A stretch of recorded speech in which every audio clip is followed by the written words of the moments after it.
नमस्कार साथियों।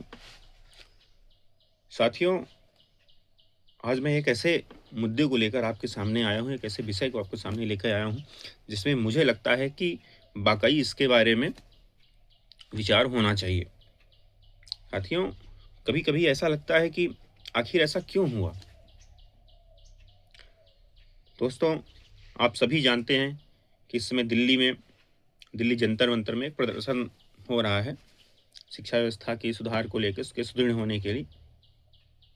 इसमें सोनम वांगचुक जी और अन्य कुछ युवाओं ने उसमें धरना किया हुआ है और हजारों की संख्या में अन्य युवाओं ने उस धरना प्रदर्शन में, प्रोटेस्ट में भाग लिया हुआ है। साथियों, जिस तरह से दिल्ली पुलिस ने सोनम वांगचुक जी को जबरन वहां से धक्का मुक्की करके लोगों के साथ वहां से हॉस्पिटल ले गए, वो अत्यंत ही निंदनीय था। मैं मानता हूं कि उनका स्वास्थ्य अत्यंत खराब हो रहा था और उन्हें इलाज की परम आवश्यकता थी, परंतु इस ढंग से नहीं ले जाना था। उसके लिए कोई अन्य तरीका, शांतिपूर्ण तरीका हमें ढूंढा जा सकता था। साथियों, उनकी मांग को लेकर सरकार को एक बार उनसे बात तो करनी चाहिए थी।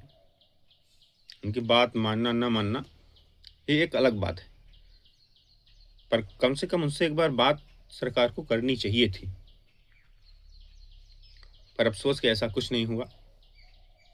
और साथियों, उनकी मांग भी कोई अनुचित तो है नहीं। उन्होंने शिक्षा व्यवस्था को लेके मांग की है कि शिक्षा व्यवस्था, भारत की शिक्षा व्यवस्था जो है वो सुधरे, मजबूत हो, ताकि लोग शिक्षित रहें, पढ़े लिखें और योग्य लोग अपनी योग्यता अनुसार काम करें, नौकरी करें। साथियों, उनकी एक मांग और थी कि हमारे जो शिक्षा मंत्री जी हैं, धर्मेंद्र प्रधान जी, उनका इस्तीफा हो। साथियों, मैं समझता हूँ कि हमारे यहाँ आदिकाल से ही ये चला आ रहा है कि जो व्यक्ति या जो भी पदाधिकारी अपने कार्य करने में असक्षम हो, अपने कार्य में अकुशल हो, उसको उस कार्य से निष्कृत कर दिया जाता था, हटा दिया जाता था उस पद से।